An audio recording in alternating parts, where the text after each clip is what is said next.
안녕하세요. 오늘은 54번째입니다. 두 가지 문제를 살펴보고자 합니다. 첫째는 청함을 받은 사람과 택함을 받은 사람이 누구인가 하는 문제, 그리고 두 번째는 마태복음 25장을 살펴보도록 하겠습니다. 원고를 보겠습니다.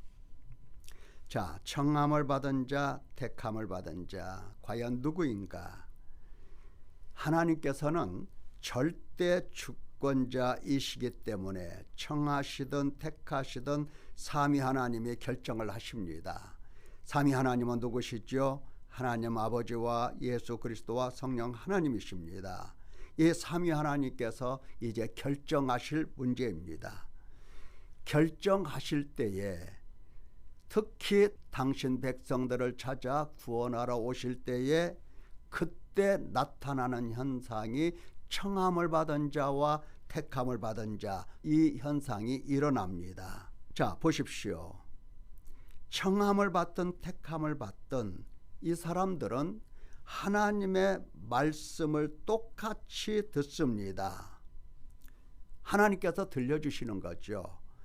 선지자나 왕이나 제사장, 서기관, 사도, 목사, 교사, 전도자 등등을 보내셔서 이렇게 하나님의 말씀을 선포하실 때에 청함을 받았던 택함을 받았던 그들을 구별하지 아니하시고 똑같이 말씀을 선포해 주십니다. 마치 이거와 같습니다. 따뜻한 태양을 온 세상에 비춰주심과 똑같아요. 택함을 받은 자나 청함을 받은 자나 혹은 택함을 받지 않은 사람이나 누구에게나 골고루 비춰주십니다. 마찬가지로 하나님의 말씀을 선포하실 때 모든 사람들이 다 듣게 됩니다. 자, 말씀을 선포하신다고 할 때 누구에게 선포하십니까? 대상은 곧 사탄에게 배여 육신에 속하여 죄에 팔려 사망 가운데 있는 인간입니다. 하나님의 말씀이 필요한 사람들은 누굽니까? 거룩한 사람, 완전한 사람, 천사와 같은 사람? 아닙니다. 아니에요. 사탄에게 배여 육신에 속하여 죄 아래 팔려 사망의 몸으로 살아가는 불쌍한 인간에 대하여 하나님은 말씀을 선포하십니다. 왜? 그 가운데 당신 백성이 있기 때문에. 자, 그런데 청함을 받은 자와 택함을 받은 자, 이 두 그룹 사이에는 하나님께 대한 반응이 달라집니다.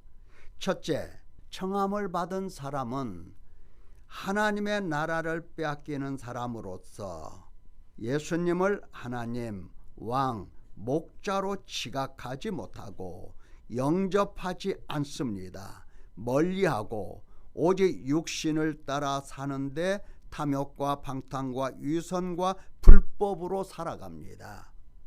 하나님 나라를 빼앗기는 사람이에요. 이게 바로 청함을 받았으나 택함을 받지 못한 사람이라고 예수님 말씀하셨습니다. 자, 그러면 청함도 받고 택함도 받은 사람은 누구입니까?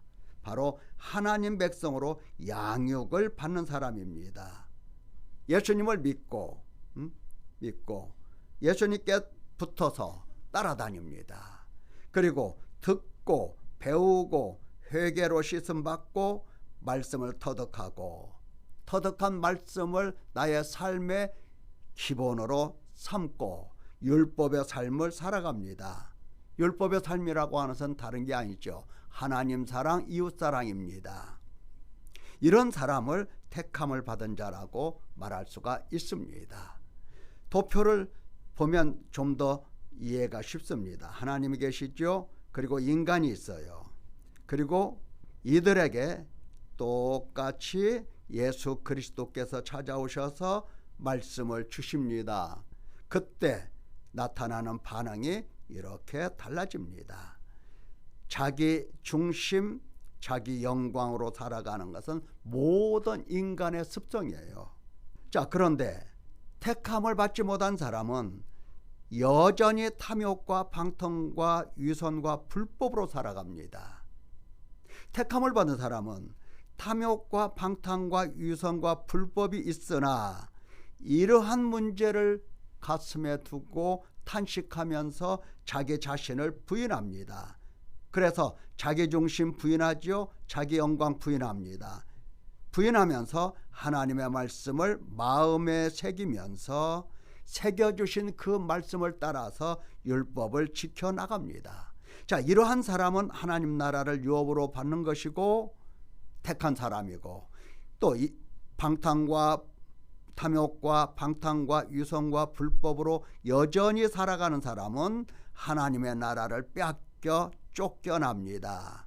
이런 사람은 청함을 받았으나 택함을 받지 못했다고 예수님이 말씀해 주셨습니다. 자, 보십시다. 누가복음 18장에 보면은 세리가 나오지요. 예, 세리가 얼마나 깨끗하게 살았겠습니까? 아니죠. 그래서 가슴을 칩니다. 지금까지 자기 중심으로 살았죠. 자기 영광으로 살았어요. 그것을 놓고 가슴을 칩니다. 하나님이여 불쌍히 여기소서, 나는 죄인이로소이다. 회개하잖아요.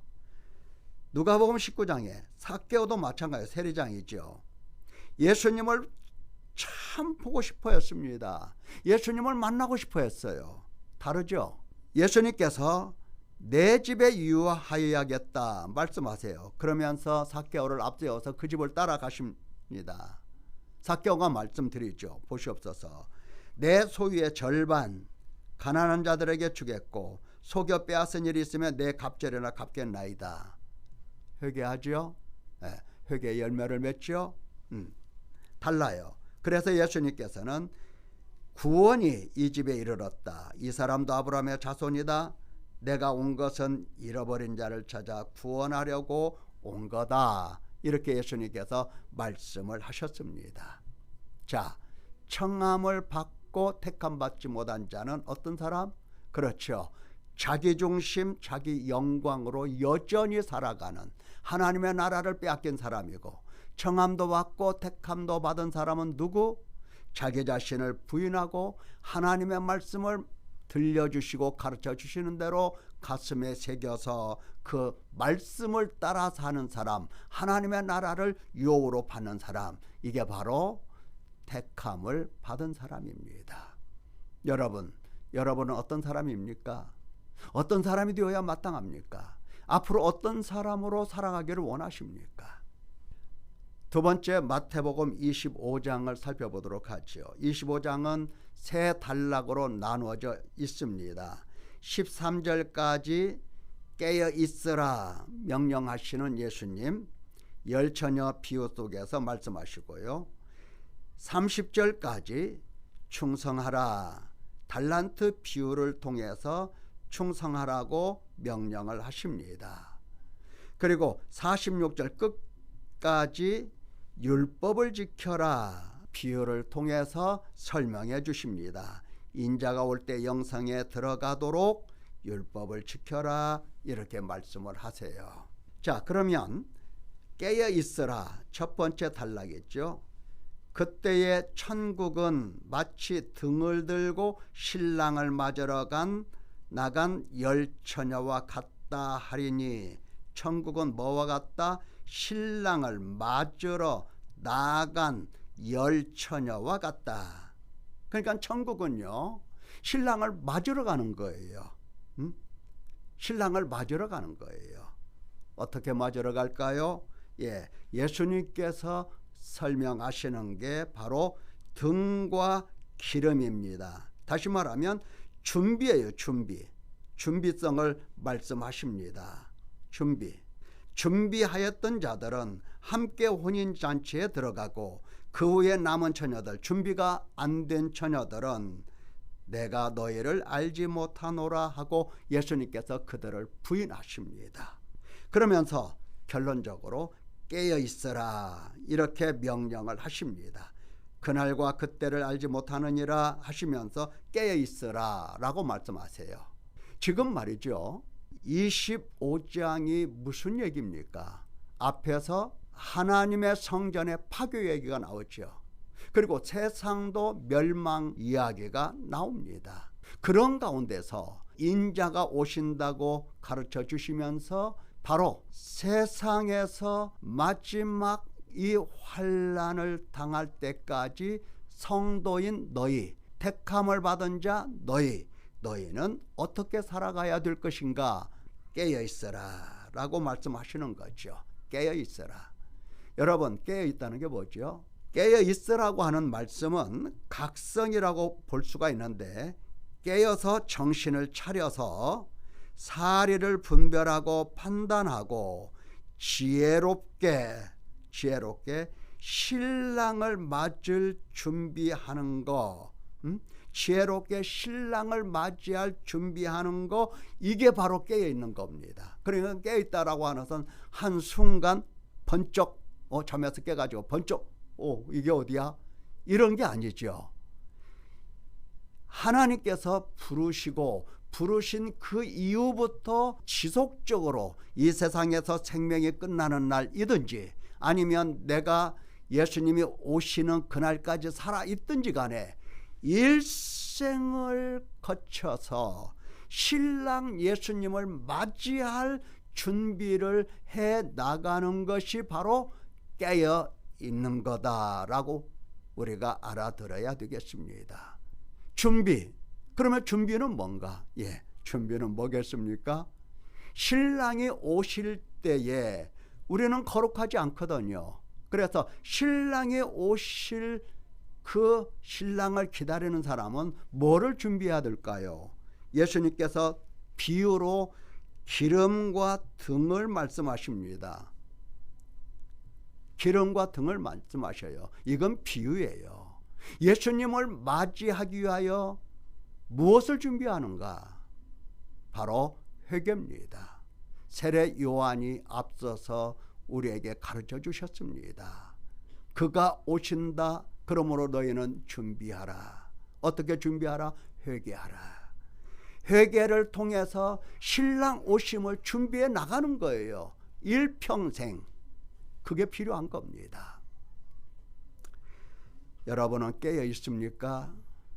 깨어 있다는 게 뭔지 아셨죠? 깨어 있는 사람이 됐습니까?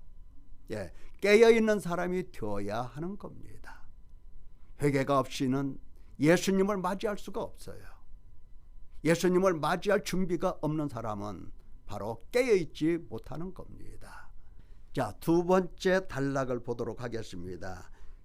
14절에서 30절 말씀. 또 어떤 사람이 타국에 갈 때 그 종들을 불러 자기 소유를 맡김과 같다. 이게 바로 천국이에요. 천국의 비유입니다.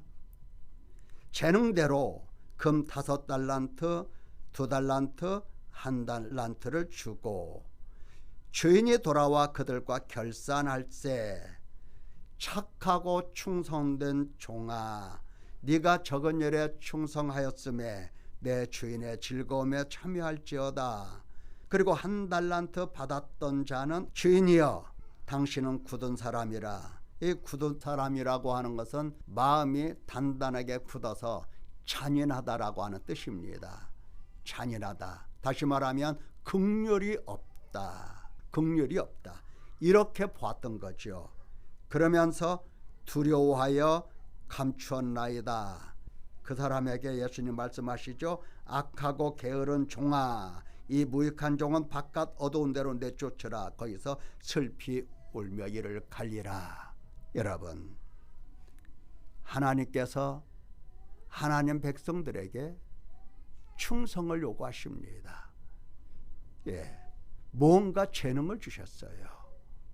내가 어떠한 사람으로 부름 받았든지 하나님은 나에게 이 재능을 주시고 이 재능을 활용하여 하나님 앞에 충성하여 믿음 있는 사람으로 살아가라는 뜻입니다.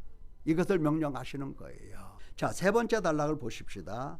인자가 자기 영광으로 모든 천사와 함께 올 때 자기 영광의 보좌에 앉으리니 모든 민족을 그 앞에 모으고 각각 구분하기를 목자가 양과 염소를 구분한 것 같이 하여 오른편에 있는 자들에게는 내 아버지께 복 받을 자들이여, 나와 창세로부터 너희를 위하여 예비된 나라를 상속받으라.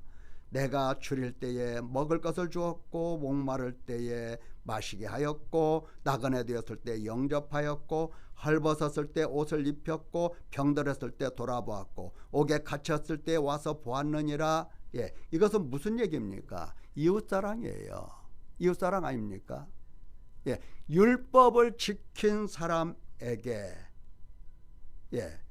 내 아버지께 복받을 자들이여 하시면서 예비된 하나님의 나라를 상속하라 이렇게 말씀하십니다.